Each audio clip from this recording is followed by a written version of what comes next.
10-minute break. Hello, Poppet Dropper. It stopped raining. Is that right?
So I can see the ladies are back early.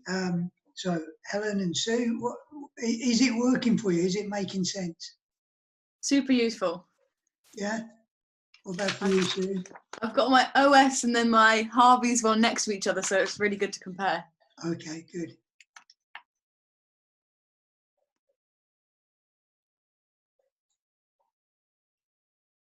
Good.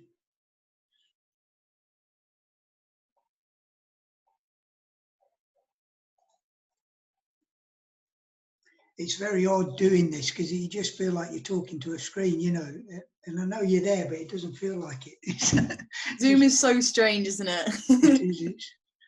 It sort of almost feels like a black hole. You know, normally you get energy off of the people, you know, and yeah, then you've got like 5 pixels on the screen. yeah, and particularly when I'm screen sharing, I've got you really, really tiny, you know, like down the side, and I can still see you. So hopefully, you know, I get a little bit of feedback from you, but it's very, very limited. It's a lot different to being in person. I agree. Yeah. No, it's super useful. Okay, good. Well, thank you for asking your question, and you know, hopefully I've drawn it out. Yeah, that's great. my bowl. Yes, good, fantastic. And of course, the other way is true as well of a ridge. You know, if you're not sure where you are on a ridge, it's exactly the same thing. And when I'm ski guiding, I use particularly slope aspect loads. You know, because I'll ski down and I know I want to be at a certain altitude on a certain aspect, and that's where I need to go down. You know, and over there's a cliff and over there's a cliff, and if I go down on this aspect of this altitude, you know, so slope aspect is yeah, it was interesting. So we've been using it as part of teaching for nav for years, and then they had a IFMGA like mountain guide sort of for the international thing, and they had this big meeting, and they explained this really radical new idea that they'd come up with for navigation, and it was slope aspect. So that was kind of interesting. So, you know, a lot of the Brits were going, "Oh, we've been using this that." isn't news. I've got another question if you have time before Yeah, we sure. start. So say you were on a ridge and it was pretty uniform, and you know that, I don't know, one side is north facing, one side is south facing. Yeah. How would you use slope aspect to determine whereabouts on the ridge you were, or would it just be kind of to know that you were on it, and then you'd use other things? Okay, so usually, yeah, there's very few uniform ridges, is there? So nearly always there's some variant. So there'll be a small flattening off to the left or off to the right. There'll be a little crag off to the left or off to the right that's marked, you know, and so nearly always there's something else. These uniform ridges are not usually uniform, you know, that's the wonderful thing about it. Every bit of ground is pretty much unique, and when we can start, it's almost like looking for a fingerprint. We start seeing the fingerprint of that particular place, and it's got its own little unique feature, or that this feature. So like we looked at earlier with those two very similar southwest facing locations, they were both steep, they were both similar, but there was certain little bits about them that made one stand out from the other, and very often there will be something. It's very rare that there is a uniform ridge or a uniform gully. You know, the gully will go up and then it will flatten out and then it'll go up and it will steepen up, and you know, or it become more V-shaped and then more rounded. And if we can start picking up those subtle shape changes from the contour changes, then that would be a great extra piece of information. Sorry, tripping over the words. Good. Okay, we're all back. Does anybody have any questions? I was thinking of going on into the group exercise thing, and I think that'll show up things as we go. But before we go into that, I want you to go in with a good idea of what I want you to try and do. So I've just got, you've probably, the exercises, which have been sent, I think, haven't you? Yeah. One question. Sure, Sue. Yeah. When you've looked at the ring contours, you've always assumed that they're knolls. Yes. Whereas they could be depressions, particularly in somewhere like the Yorkshire Dales. A chunk of those could be sinkholes. Exactly, and that is just applying local knowledge, isn't it? Any limestone ground, they could easily be sinkholes. Now, we are in the Lake District. It's not Yorkshire. It's not with the map that we're on, isn't that? You know, so but yeah, absolutely. And I quite often talk about that as well. Exactly that this could be a dip. Similarly, and I'll just mention this here again. That if you look on your map, right, can I share a map? What do you want? Screen share. What do you want? The normal, the whole map. I'll just show you this.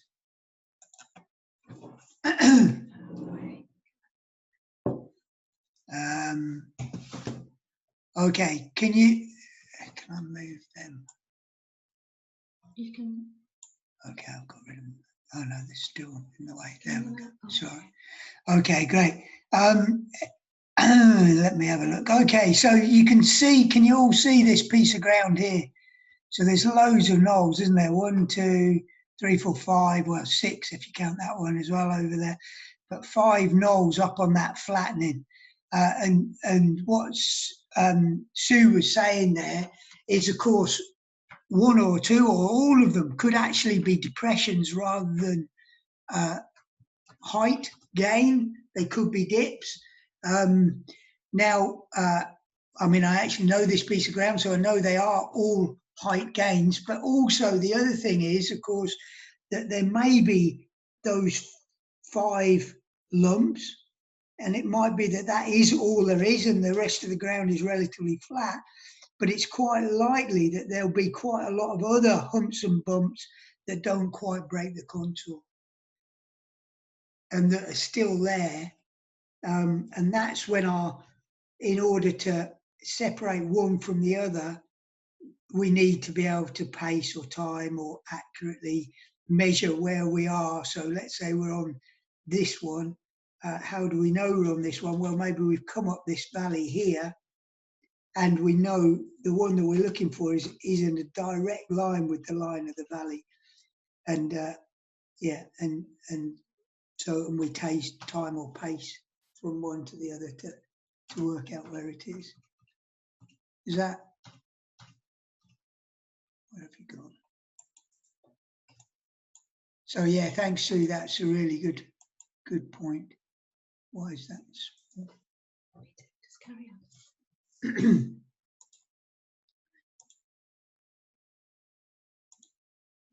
Shrunk it. There we go. Great. Okay, so we can get off that screen share. Okay, thank you. Okay, great. So Sue, yeah, good point. Thank you very much. Is everyone quite clear on what we're going to try and do next? I'm going to give you exercise 1.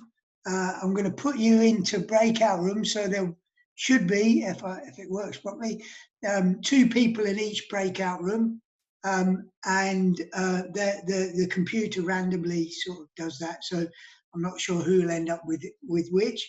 But and then what I want you to try and do is, as accurately as you possibly can, try and describe what point A looks like. What are the unique selling features of point A? Yeah, what are they? And so try and tell me as much about point A as you possibly can. Ideally, you know, 4 or 5 things, maybe 6 or 7 if you can. You know, that'd be great.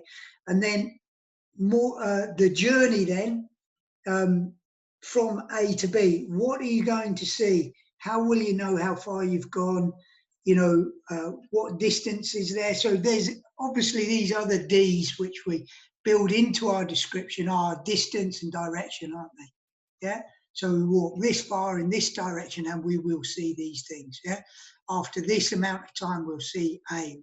After this amount of time, we'll see B. You know, so whatever. Yeah. So let's try and come up with that as accurate as we possibly can.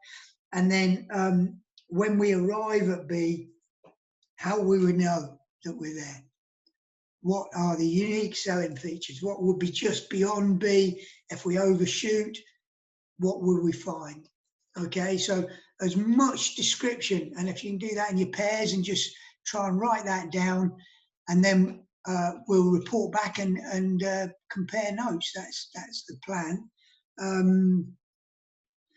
I'm not exactly sure how long we're going to need to do these, so I'm going to try giving it 10 minutes and see, and I'll bring us back after 10 minutes. So if we don't think we've done a good enough job, we can always go back. I've got a few of these exercises. How many was it? 6. Yeah, I've got 6 of these exercises. We may not get through them all. I've just done 6, so that hopefully we won't just whistle through them too quick. But I think once we've all reported back, and it will take a little while to do each one. So but I'm more important in the process, sort of more interested in the process and doing it right rather than getting through lots, you know. So the aim is not to get through lots, but to do what we do and do it well. Are there any questions? Does everyone understand what I want you to do? Yeah? Should we go for it? Yeah, are we all good to go for it then? 3 rounds. Yeah. Okay, and then I'll call you back after 10 minutes and we'll see how we've got on. Okay? Great. Okay. Oh, yeah, good. Okay.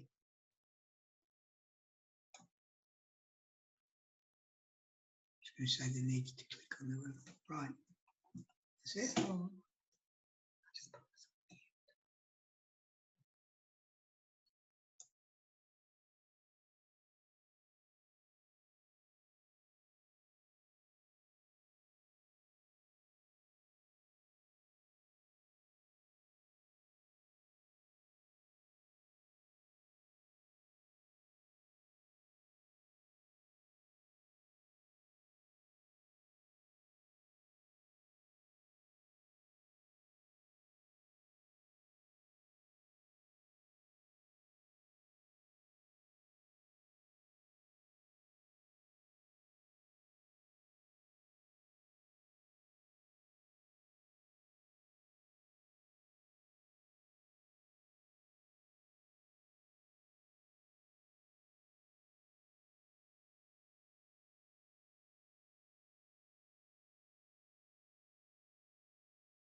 Great. All coming back.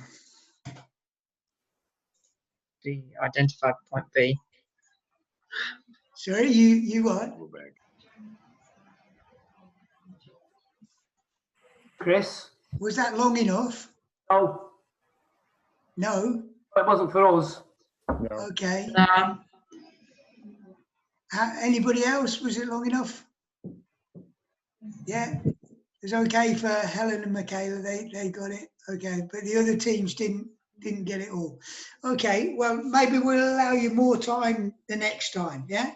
So, do you want to give it a go at describing it? So, if one person for each team would like to unmute. Do you want me to draw it on the map as they're Yeah, describing it? yeah, and we'll try and draw it on the map as you're describing it, or at least have one.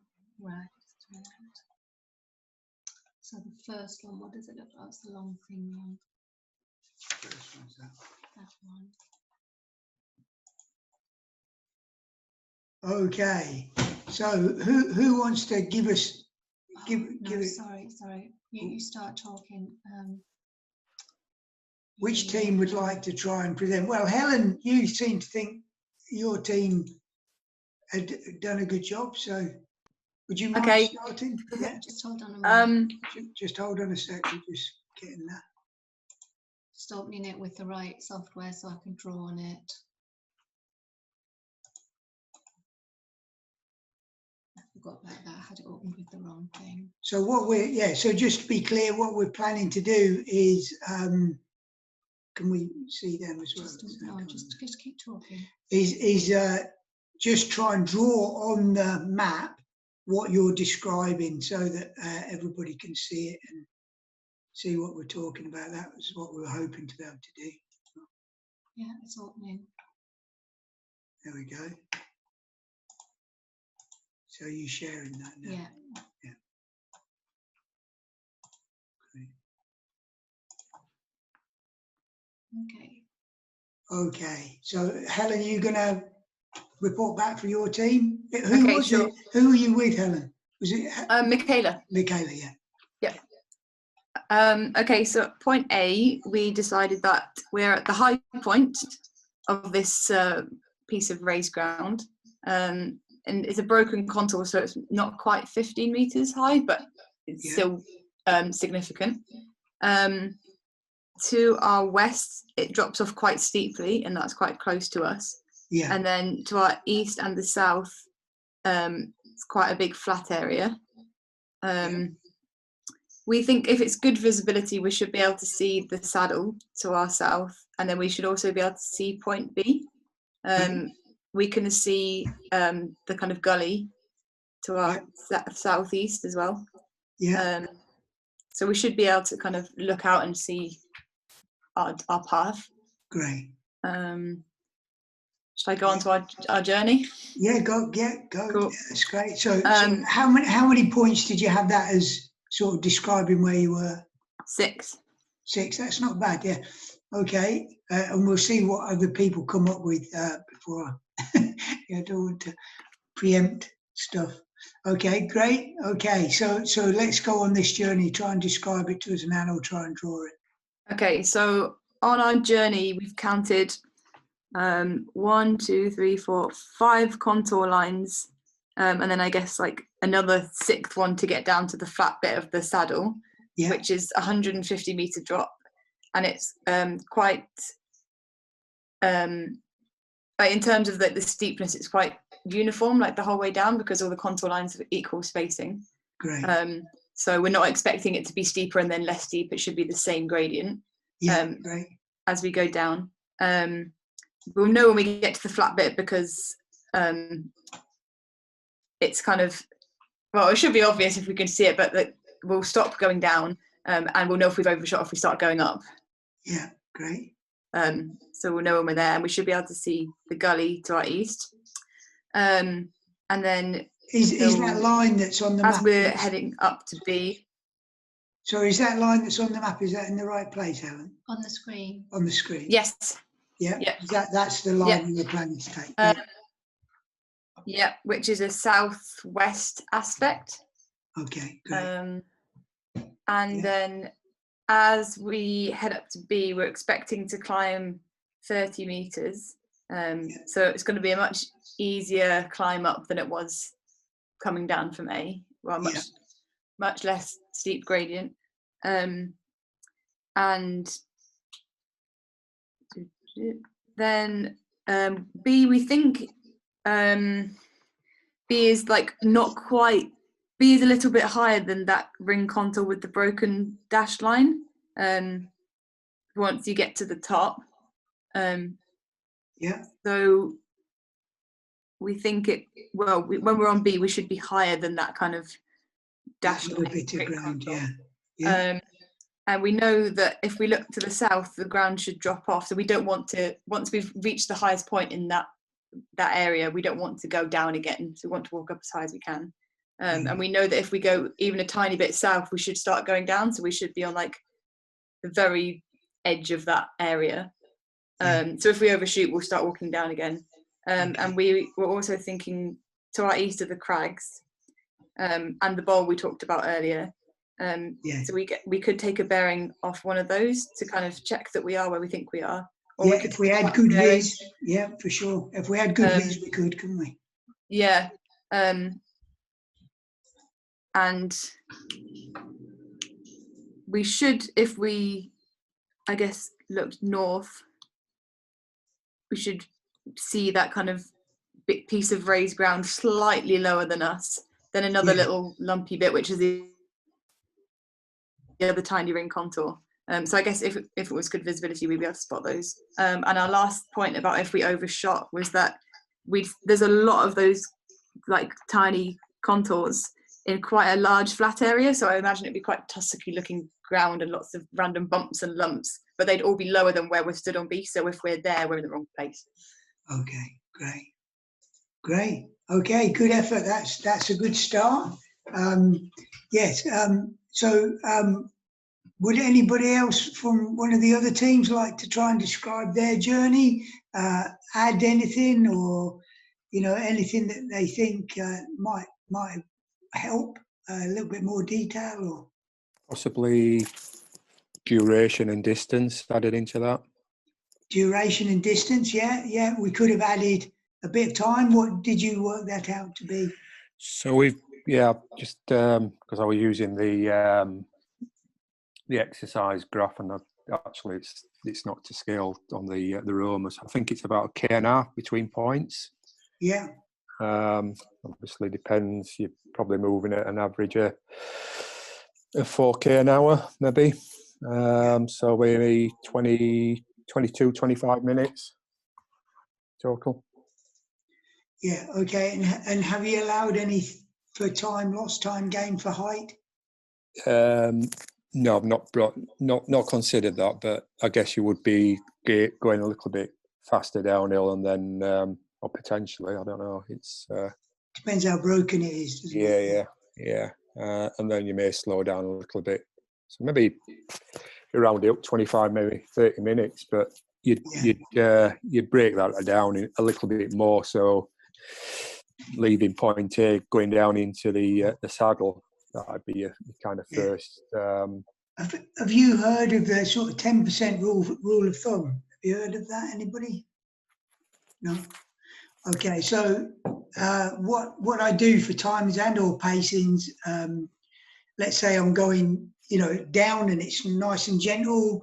My base pace is normally say 60, and then if I'm going down gently, I quite often stride out a little bit more, take slightly longer paces, and therefore I might take 10% off. I might say, right, okay, I'll lose 6 paces from my 60, and I'd have 54 on that particular leg.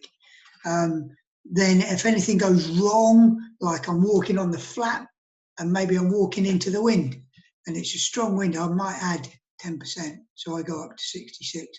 And then if I'm going along the flat and it's quite tussocky and broken ground or rocky broken ground, I'll add another 10%. And can you see that pretty soon you can end up with, if your base pace is around 60, you can really easily end up with 120 paces for your 100 meters. Can people see that? And there's a rule of thumb it seems to work pretty well. Obviously, the actual application of that is quite difficult. But as a concept, I think it's quite easy to understand it, and you'll get better and better at applying it. Just talking about pacing and timing, but particularly pacing, the way to get good at pacing and being able to pace accurately over and know how you need to adjust your pacing is, it's quite boring, but this morning would have been a perfect morning for it, because it's horrendous, awful weather, a horrible wet day, and you go out with a waterproof notebook and a China craft pencil or something that will write in the wet, and borrow a climbing rope off of a friend that's got a 50-meter climbing rope, and go and lay it on the ground on lots of different types of terrain, and then you just walk up it and write down how many paces you took to go up it. Write down what angle you thought the slope was, and how many paces it took to go up, and maybe a few notes on how rough the ground was.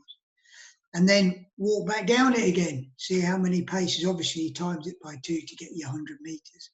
And it's pretty boring, but pretty soon, once you've done that on a variety of different terrains, different boggy bits, different flat bits, different going uphill, going downhill, and you'll have a notebook full of all sorts of notes. And then hopefully you'll be able to have a good idea when you walk on a piece of ground. So the next stage is that you lay your rope out, and when you're laying it out, you kind of think, I think this is about 80 pace ground. Yeah. And so you walk up and you go, 42 paces. That's not bad, is it? That's all right. You know, you kind of go, yeah, I've taken 42 paces. It was actually 84. It was slightly more than I thought it was. That's great. That's pretty accurate, isn't it? You know, like if you've taken 2 paces, that's not far wrong, is it? You know, like if you'd expect something to appear 2 paces further on, and then it does appear, you won't be too confused with it. You know, so and pretty soon, just by doing that, spending some time doing that, a few times, you'll get very good at working out your own pacing.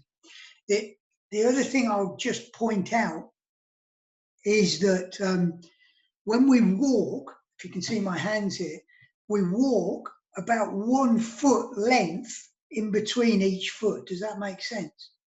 Our normal stride is about the same length as your foot, approximately. Yeah. So knowing what you do, and what I call that is foot apart, is a really useful. So that's our normal base pace. Yeah. So let's say that's 60. And then if I'm walking foot together, it's good to know what that is. Yeah. And because you'll get a good idea, or even half, you know, so that 1 foot's about level with the other. Do you see? If you know foot apart, foot together, and then foot next to each other, you know, half. Yeah. Do you see what I mean by that? Or not? Michaela, no? You get that? Yeah, great. Okay, everyone got that. So if you know those pacings and what you do for those, they're a really good base. You can often fudge it off of them as well. Can you see how that would work? Yeah. So pacing, that works pretty well. Timing it also, you can adjust your timing similarly with your 10% rule. And then you can also pace out a distance and then time that pacing. Can you see that? And a good way, let's say you've got a long way to go downhill. Let's say then you can pace part of that and time how long it takes. And then you can just use the timing, because the timing is then really accurate. You now know that you're walking at 3k an hour or 1k an hour or whatever. Can you see that? And then rather than having to count paces for a really long time, you can go on to timing and use that timing more accurately. So you can pace to timing. Does that make sense to people? Yeah, good. Okay, I just thought I'd mention that whilst we were on that. Great, because I can't remember it was mentioned distance and direction. So what did anybody have a direction, and would you walk on the line that we have drawn on here? Is that the route you'd take, or would you take another route from anybody else? I broke it down into 2 legs, like Helen's done. Great. Okay, so just the 2 legs, yeah. Yeah. Okay. Anybody else got any more? I tend to use it as a curvy route, so sticking to the higher ground and just following the spur down and round Down through the here? bottom. Yeah, and then just curving round. Curving round, yeah. And you could use your slope aspect there, couldn't you? So you could go pretty much due south. Yeah. And then you could pick up this slope here, couldn't you? Which is... Yeah, and you can feel that the ground is dropping to either side of you. So you get the feel for that. And similarly coming up the other side. Brilliant. And you can see that I'm pointing at as well? Yeah. Yeah. So you could come down here and this would all be pretty flat, wouldn't it? And then you'd probably pick up that valley. It looks like it's there as well, doesn't it? So you probably could follow that valley down.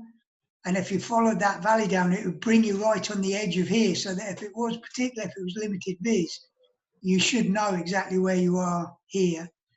And you'd know if you'd come a bit too far this way, because you'd hit this southerly aspect here, wouldn't you? Where it starts steepening. Or you could use that to try and clip that, and that would be a very definite tick off point, isn't it? Even that next little sticky out bit, you could even follow it round if you wanted to be really accurate. And then you could head up over here, find that knoll, and then come over that little, so it would go down, wouldn't it? And then back up again, back up onto here. And then you'd find off that big flat knoll, you'd find a little ring contour, wouldn't you? Yeah? Yeah, that's good, Sue. I think it was Sue, wasn't it? Yeah. Yeah, great. Yes. Was there anybody else wanted to add anything else into that? Just to double check, Chris, when you go up from the saddle to point B, that's a height gain of 45 meters. Huh? You cross 3 contour lines. 2, 3, yeah. Yeah, and when you go downhill from point E, then you have 5 contour lines you cross. Yeah. You cross, huh? Yeah, okay, yeah. Yes, yeah. So it actually is more even than Helen suggested, wasn't it? So just that bit more detail there. Yeah, great. Yeah. Anybody else got anything else to add to that? Anything else about the catching features down here? Can I just was it Sue who suggested an alternative route to what we've got on the map there that marked on? Yes. Shall I try and draw it on? No, it's cool. I've got it in my head. It's just that having had her talk me through it, I can see how that would maybe. I mean, if your bearings slightly out, you could find yourself not anywhere on that saddle because you're probably going to be able to find the centre. But I can see how using the slope aspect, if you've got low visibility, that might be a more secure, more definite way of getting down from A to the saddle. I mean, I'm not saying I could do it, but I just can see how if I could, that would be maybe, I don't know, what do you think? Is that the better option? I think it's more robust, yeah. That curve, right. can you put that curve? Doesn't work very well because it's not a free kind. No, that was all right. It wasn't too bad. I thought it was pretty good, actually. So that sort of curving line that was similar to what she described, maybe put the end nearer to the edge. Okay, that's all right. That's all right. Okay, great. Yeah, so yes, I would say Sue's way of doing it would, and plus the other line is going down sort of obliquely across the slope, pretty much all the way, and then at the end it flattens out. You know, so that would give you a bit of a clue as to how far you'd gone down that line, down Helen's line. You know, so you'd set off, wouldn't you, and you'd be going sort of 45-ish degrees to the slope angle to where it faces. And then it would be flattening out. So that would give you a bit of an idea. Whereas Sue's line takes us through all these other features, through this gully feature, and would make it that much easier, I think, to follow, but also to know how far we'd come. Yeah. So that, I think that was using the ground to better effect there. And similarly, coming back up, we could no, that's okay, it doesn't have to be cut. Yeah. Similarly, coming back up, can you see the arrow here? Yeah, that's the arrow, isn't it? Yeah, good. So similarly, coming back up, we've got this little gully feature here by 28. Can you see that? Yeah. And if we tried to hit that when we came across here, you know, that would be a good indicator of where we were. This bit of ground here faces totally different way to anything else around here. Can you see that? Just that little piece. So even if we went along here until the ground started rising, we could contour around and pick that up quite likely. And it does look like that carries on as a bit of a gully there as well. So we might be able to pick that up as well. And then when we came up onto this flatter bit where this was, again, we could try and aim for that, or we could aim off to one side of it so that we made sure we passed it on one side or the other. I would be tempted to aim off, you all know what aim off means, do you? We aim to miss, yeah? So we don't try and hit directly on it, we just try and go one side or the other so that when we're passing it, we know which side to look for, yeah? And then that would create this. And then when we got here,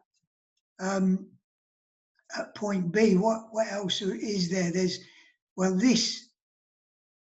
all this down here. That's quite wibbly wobbly there. So I'm not really sure why that would be, but I would expect this to be more gentle. It's a bit hard because that red line's there to see it, but this is all crinkly. Do you see? So that's got to be crinkly for a reason. That's got to go in and out lots, which probably indicates sort of little craggy bits to me, quite likely. And then we've got all these ring contours over here, but we've got this promontory sticking out here. Can you see that? Below number 08, we've got a promontory sticking out. So this bit of land, if we are where we think we are, if we look up here, we'll see the start of this gully going down there, yeah? And if we are where we think we are, we'll see some humpy bumpy ground here on a promontory, yeah? Which then looks like it drops down a bit with some more bumps and then comes back up to this rocky summit, which those of you who know the area, do you know what that's called? That's the summit of Pavey Arc, yeah?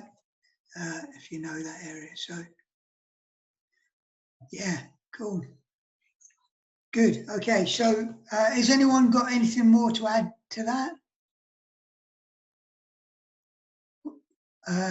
Was that useful as an exercise? Yeah, great. Okay, so we'll try the next one then.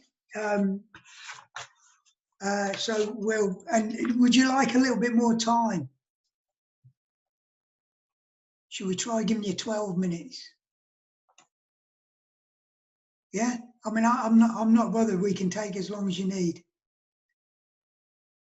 What do you think? 12 minutes? Should we try 12 and see how that goes? And then we'll call you back. Is that as a process, does that help you? Yeah, just talking through it and comparing different strategies. So, you know, Sue's strategy was a bit more robust, a little bit more detailed, really. than the one Helen outlined. But both were good and both would work. But one was a bit more robust and had a lot more detail in it. So we'll let you go. We're going to put you in your rooms again. Number 2. And we're going to, if you can do number 2, I think it'll allocate you. I don't think it shouldn't be the same people. It might be, it's random. But it might be, so. Okay, see you in 12 minutes. Oh, wait a minute. Wait a minute. Oh.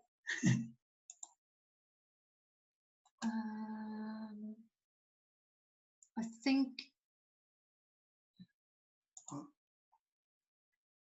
it is going to put you with the same people, and I don't know how to do it any different. No, so there you go.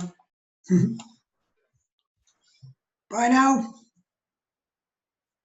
That's 11:56. 12 minutes. Yeah.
open up a different way.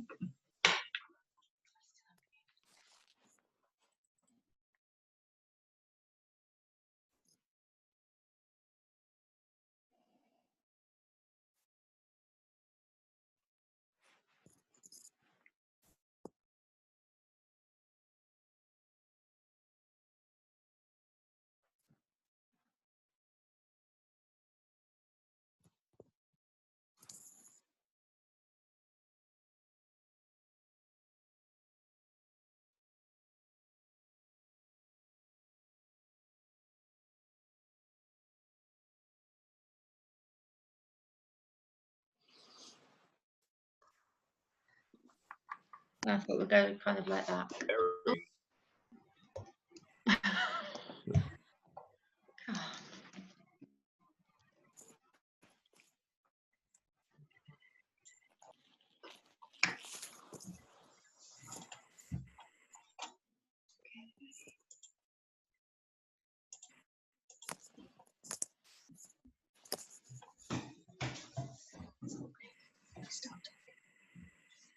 Okay, so how did that go for everybody? I managed to feed back to Sander what route I had sort of mapped out, and he sort of didn't quite get time to do his.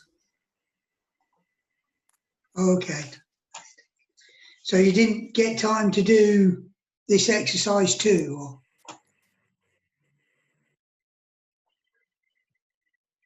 I think he's done it. He's just not had a chance to talk it through. So maybe you should give it him, because he's not in the UK. Okay. We did it differently, like separately, and that we finished it separately, but we didn't spoke together what our plans are. Yeah, yeah. Okay, great. That's fine. Yeah, I mean, whichever. Yeah, that's all good. It's good doing it separately. Sometimes it's good to talk about it. Sometimes it just brings confusion, doesn't it, talking about it? So yeah, that's good. Okay. The screen. Yeah. Oh, is Michaela there? Yeah, Michaela, are you there? Yeah, great. There we go. Yeah, that's all right. Okay, good. We'll just get the screen up then. Have a look at that. Oh, So a bit more of a tricky one, this, with lots of options for how to get from A to B. Carry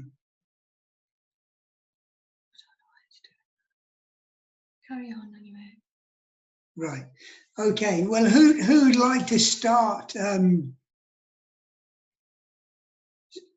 think Pete volunteered Sander, didn't he? So Sander, would you like to have a go at describing it to us?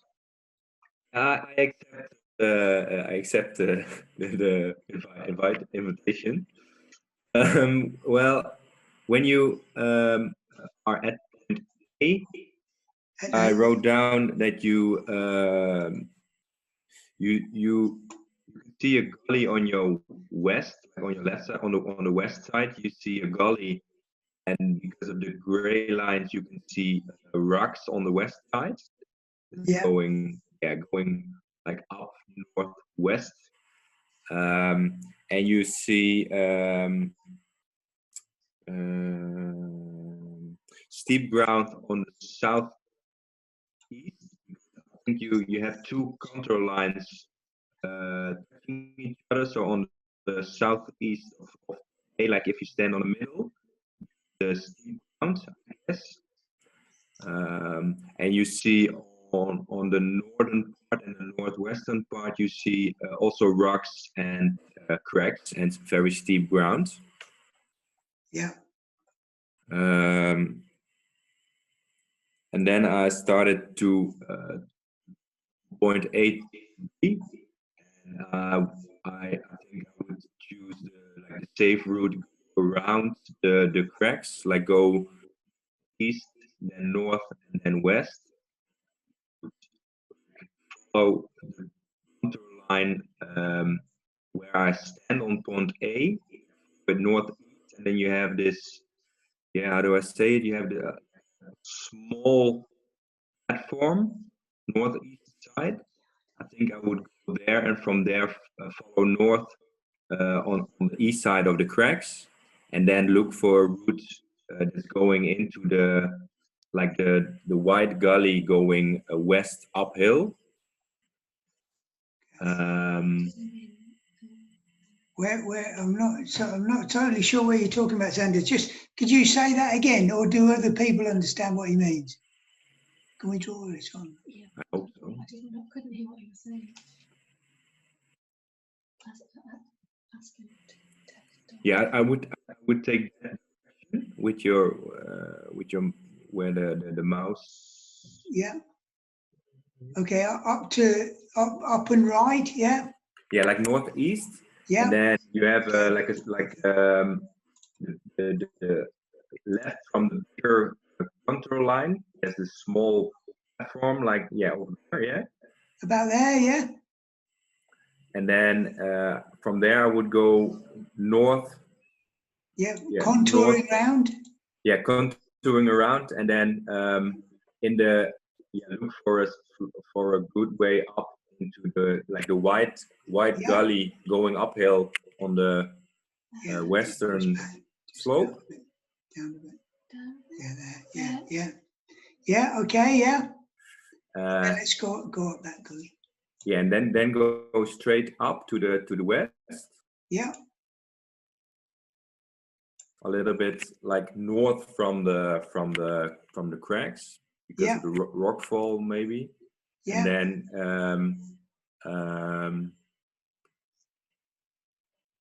from there I hope you can see like the knoll on the you go uphill on the south. Yeah. Up to there. Is that the one you mean, Xander? A little bit, yeah. I think I would go a little bit back and then go straight south to point B. Down here, yeah, to point B, yeah. Okay, yeah. So up to about there and then south to point B. Yeah. Yeah. Great. Okay, good. So that was all the way around, nearly 360 degrees all the way around. Yeah, great. Okay, yeah. Okay. Anybody else got anything different? I expect there will be some differences. Yeah. So, Sue, you're nodding. Would you like to say what you would do? Right. I was thinking of going more or less direct, straight from A to B through the crags. Okay. There aren't any contours actually touching. So I'm hoping that going through between those two crags is achievable. Okay. Yeah. Okay. So yeah, go. Okay. Okay. What do you think it looks like? Point A, Sue. How would you describe point A? You're on the edge of a spur, so you're gonna have about a 15-meter drop, and I'm presuming you're on the top of the 15-meter drop. Yeah. Because the two contour lines are sort of touching at that point. And you've got the steep gully to the west of you, and then you've got a broad spur coming out towards the southeast. Yeah. Yeah. And then it's sort of curving round to the northeast, the start of the spur. So you've got that big spur coming out. Right. So see on this map here, Sue, can you see that bit? Obviously, is a cliff, isn't it, as well? Yeah. So you'd need to avoid that, wouldn't you? If you were going pretty much straight from A to B, you'd have to stay out on this little ridge here, wouldn't you? Yeah. Yeah. And then follow that little ridge up. Those contours there are very, very close to each other. They're not touching, but they are super, super close. So on this map, if this was on a 1:25 and it was OS, there'd be quite a lot of contours missing at that point. Okay. Yeah. No, I was going on the OS sort of spacing of contours. That I know that if there is one missing, then you know that you're coming into serious ground. So I was going on the same as if it was an OS map. Yeah, no, that's good, and it's really good that that's brought that up. But because of course these are 15 meter instead of 10 meters, they can, it's good that they can get more in, but you can still, they can mark the contours still on very much steeper ground. So, Right. Okay. Yeah, so we just have to be careful of that, and it means that basically, you'd be doing very well to find a way up there that was passable. In fact, it's pretty steep, so to give you an idea, this is a grade where I'm pointing now, that's like a grade 1-2 scramble up that ridge. Can you see the gap? Yeah. Okay. So that's pretty steep as well, and that, if anything, particularly between there and there, is really steep. So I'm really glad you chose to go that way, because it brings out a really good point that is steeper than you'd think it would be.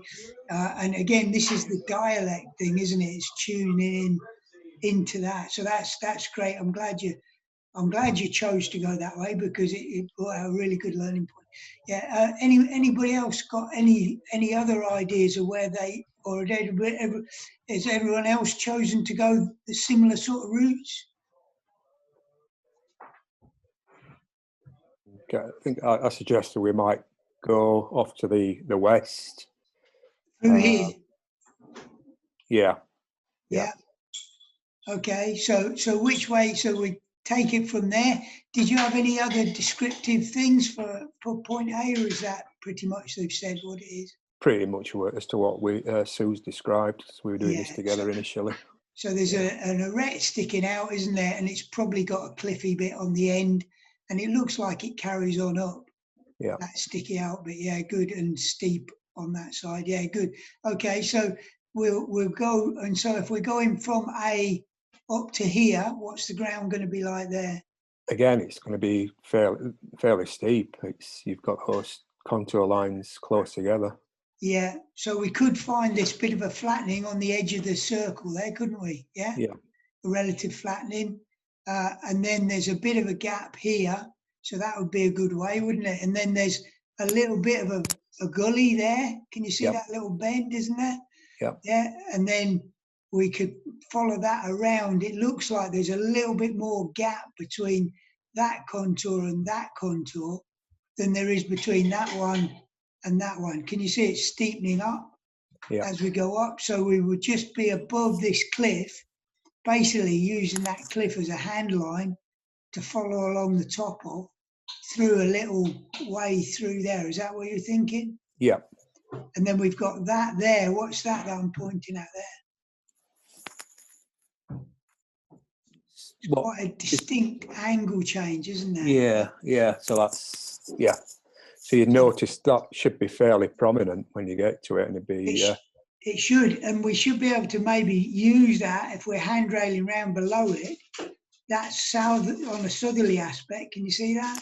Yeah. And then it changes, doesn't it, to a more northerly aspect. So you could use that as a tick off and a feature to actually use to go up. Exactly. And then we could head off over this way until it gets a bit gentler, couldn't we? Yeah. And then it looks like a bit of a gully there, heading up onto a coal, and then head south and up past this little ridge sticking out just there, up to there, yeah? Okay, anybody else got something similar to Joe's, or?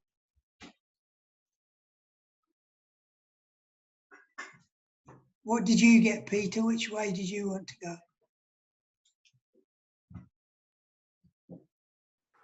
Mine was more or less the same as Sanders, except he goes kind of northeast, north, then heads west up that sort of, fairly uniform, easterly facing slope. And there's kind of a weird shaped contour that's a bit like the top of a cross. And on just above the B, and there's like a craggy bit, and there's a tiny little ring contour, and I think Here. just where your cursor was, just sort of Yeah. like just to give myself like a definite point. I think I was going to aim for that, and take a bearing to where the edge of that sort of wiggly shape contour and our sort of destination is. Yeah. Okay. No, that's good. I mean, I think I would go. Can we take this line off, Anne? I don't think I can take them off once I've ticked them. Oh, okay. Can you see underneath this line? There's a gully there. Yeah. Gully there. Gully there. You can probably see it on your own map better. Can you see that? So I think I would be using the ground to follow up there, up in this valley, which carries on right up, and that would then just drop me onto this flat plateau, which I would expect to see that up on my right hand side, but I probably wouldn't have to go and visit it, because then I could go from where that flattens out, I could go down over here. I suppose if it was really, really thick mist, I might need to use that to find my way. But yeah, it's a really good, complex bit of ground. I thought this one was much more difficult, which is partly why I set it. And I partly hoped somebody might try and go direct, because that would make that good point that we had there, that this is really steep ground. And yeah, that's good. And anybody else got anything more to add? What would we see if we were going to contour around here? What's that there that I'm pointing at?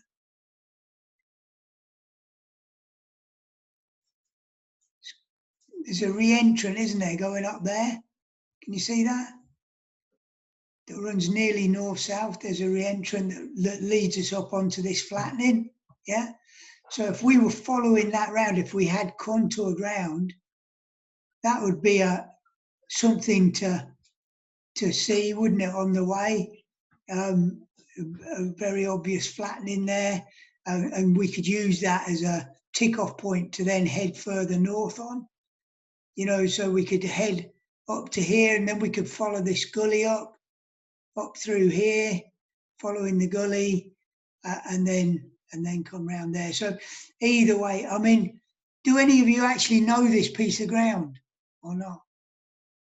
No. Okay. I mean, just out of interest, the main path comes up from the tarn here and basically does follow up that, fairly much up that line and fairly much up that gully. So that would be actually where the one main path goes. There is another path that comes up from just south of this knoll here, comes up this ridge and turns left. Where does it go? It goes just to the north of point A, and then it just come in there and follows that little flattening there. Can you all see what I mean about this flattening? So it comes up here where I'm pointing. So that's a cliff. This is nearly a cliff, isn't it? Can you see how, and that is a cliff there. Yeah. And then just here, there's a bit of a ramp. So the ground comes down and then flattens off a little bit and then steepens up again. It's still really steep.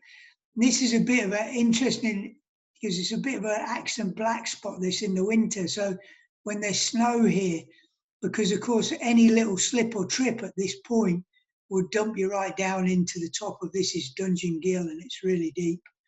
And very often in the winter, if we get a good winter where there's snow and ice building on the hill, this creates a bit of an accident black spot and people fall off, because it is a very popular path. But you can see there it's a sort of a bit of a terrain trap. It's not so good. Yeah, good. Has anybody else got anything to add to that? Are we done? Sorry? Yeah, shall we do one more? It's nearly half past, so people might not. We are nearly out of time, but if you want to do you want to try one more? Yeah? Should we give it one more? Okay. We'll Do you remember number 6 where it had that really low piece of ground?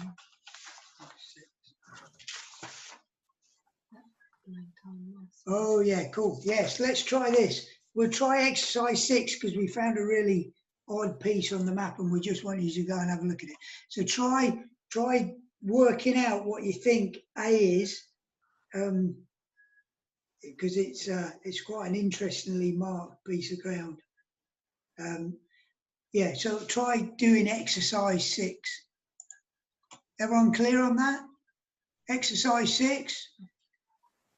We'll get you back in about 10 minutes.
we go.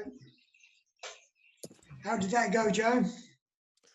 I think that's a bit of a tricky one, Chris. Yeah.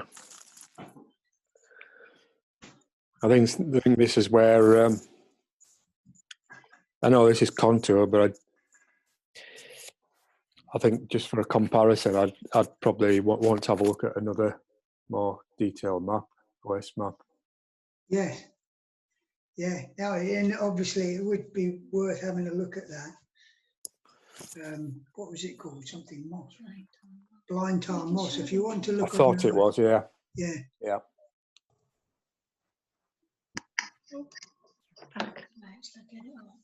Yeah. Yeah. It is. Yeah. Okay, great. So, bit of a tricky one, that. How did you all get on? Okay. Who'd like to talk us through what their plan was or what they made of point A? Because it confused us for a little while.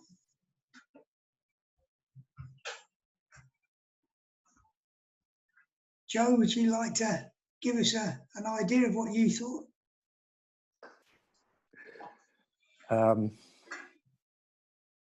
I'll be struggling, to be honest with you, Chris. I really did need. I was glaring at this, and there was nothing. I know there's kind of a flat piece of ground. It's a flat piece. It's a flat piece of ground, isn't it? Yeah. And some bits are going below the index contour, and some bits are coming back up to the index contour again. Yeah. And so I think that's why I thought it was complicated, because you don't normally get it coming and going on an index contour, and so it looks weird because it's. But if you look at the on Bing maps, if you look at the same area, this is called Blind Time Moss. Yeah, no, they can look. You'll see that actually on the OS map, it also just breaks the index contour. So it's the same sort of thing going on, except for it does say on it Blind Time Moss. So you get an idea that this is a flat bit. Yeah. Okay. Cool. So does anybody else want to talk us through where they sort of went? And I'll just try and point on the map. I don't think we'll draw it. No, because if you've drawn it, you can't get it off again. Yeah, that's right. I'll just have a go. Okay, so anybody else want to talk me through any ideas that they had?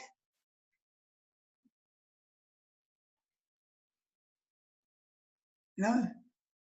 Nobody wants to do it. Go on, it doesn't matter.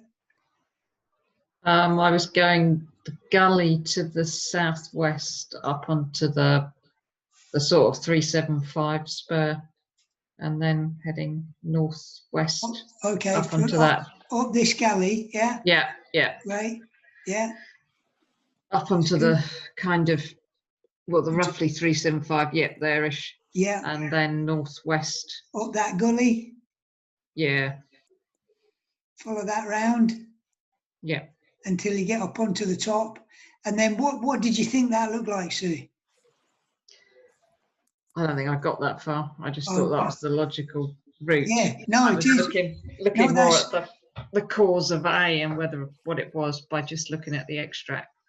Yes, yes, it's weird, isn't it? It's a really weird bit of mapping, which but when you look at it on the 1 to 25, the OS 1 to 25 on the Bing maps, if you get that up and look at that area, it's drawn almost exactly the same, but because of the extra colouring and stuff, it's very much more obvious what is going on. So,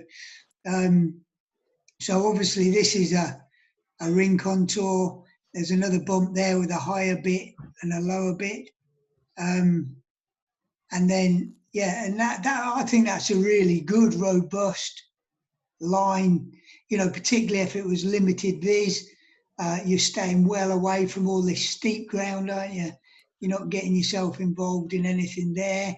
I suppose another way that you could have gone was maybe come up over here. There's a little gully going up there. That would be another way to follow up that. And that would bring you out onto this plateau again. And then you could follow up over there. Just tactically, it's always easier, isn't it, to find stuff when you're above it than below it. So sort of coming up above it here and then looking down onto it.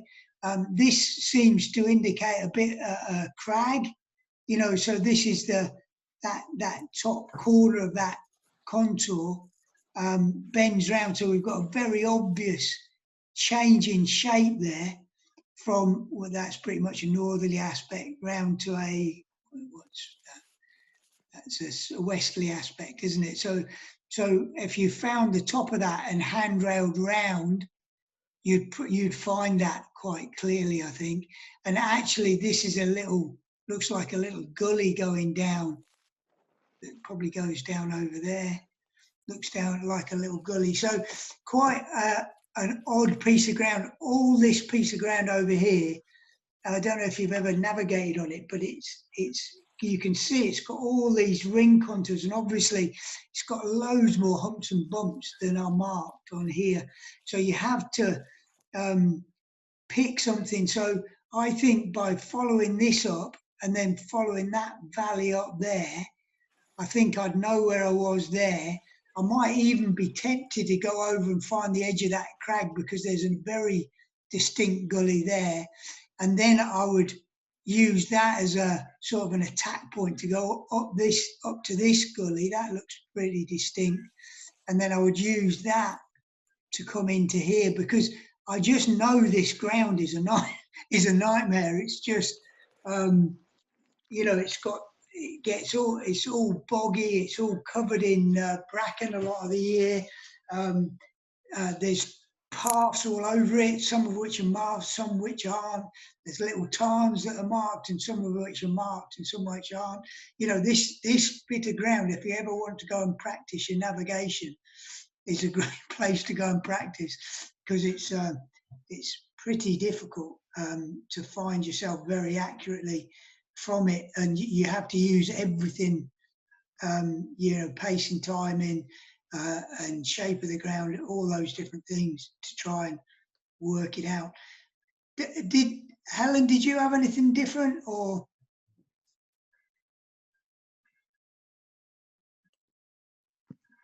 We just had a conversation.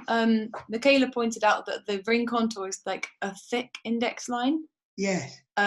So it must be the same height as the big contour line around it.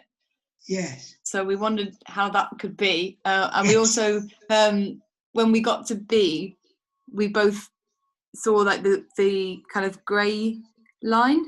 Yes. And all the other kind of tiny ring contours in that area. The only other one which has a grey line is one with a south-facing grey line. Yeah, that one. So we kind of thought that would be a good tick-off feature as well. Good. Yeah, no, that's a good spot. Yeah, and that is good, isn't it? So this must be higher than this white bit that's around it, mustn't it? So it must just dip down a little bit and then go back up to that line there. So it must dip down between here and go back up to that little line there.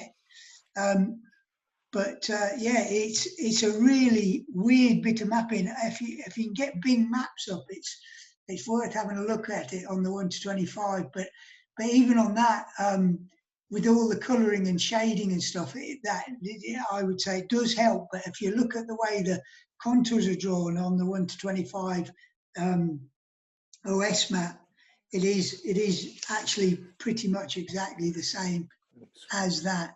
And it does also break that index contour, which I just thought it was an interesting piece of ground. And Sue, what I really like is that you've picked up that. So what I really like about Sue's route that she's chosen, I mean, if you could come over and find this corner, you could go fairly much due south and pick up that big gully. So that's a super robust, nice and easy way up to gain height, isn't it? It's nice and gentle. So she's picked a really nice way for your clients to walk it. After you took them up over here or up that gully that was close to those crags, which you could probably just about take them up there, it's going to be super steep. It's going to be a little bit more gentle if you just come over this way. But again, it's going to be pretty steep. So Sue's way of coming up to here and then using that to follow north, I think is a really good idea. You know, and so hopefully you're seeing the importance there of the contours on picking lines. Yeah. Just how key it is to be able to read the ground well in order to pick a good route for your particular group, and particularly if they were a weaker group, being able to pick a nice line like Sue's picked there, but also putting a bit more detail into it. You know, as we come up, this gully starts off quite rounded, doesn't it? That contour is quite rounded. This is quite rounded. It becomes very distinct just there. It's quite a steep V in and back out. And so we could use that as an indicator. We should be able to see that. And then as we come round here, as it changes direction, we'll be able to pick up that change from going south to going a bit more west. That would be fairly obvious. This bit here is quite gentle, and then we've got it steepening up here. Can you see that? We've also got this crag in here that will be to our north as we're heading up. We should be able to see that. That's going to be quite steep. And then it's going to be gentling out here again. So we'll be able to pick up all this detail. Probably as we're coming up here, the gully's becoming less distinct. It's less V'd in. Can you see that's quite a V? This is more round. There's actually a little ridge sticking out there that crosses two contours. Can you see that? Little pointy thing, yeah? And just to the north of that, if we could see that, there would be a crag with a knoll.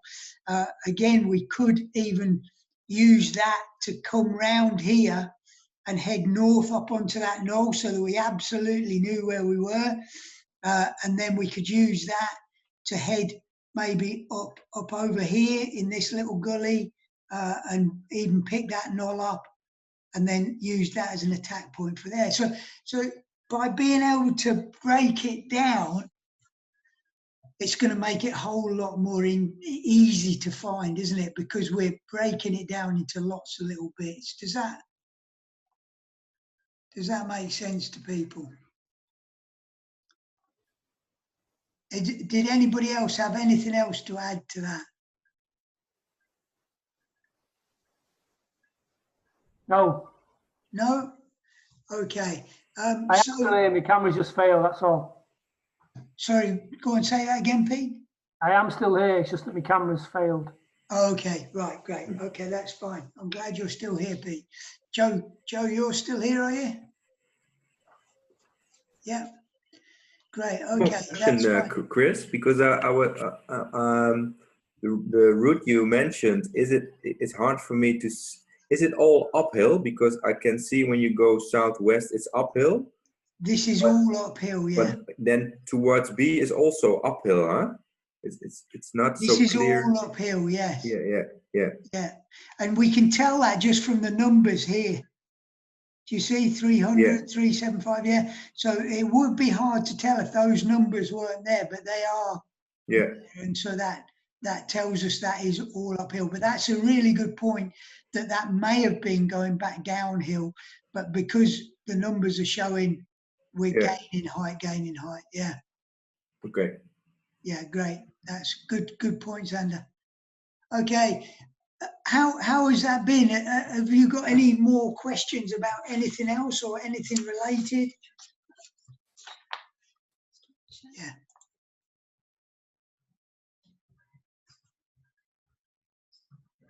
Anybody got any questions?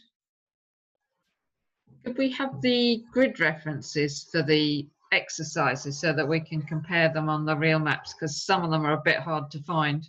Yeah, sure. When we've only got a couple of grid lines, you end up searching along the lines, Yeah, define them.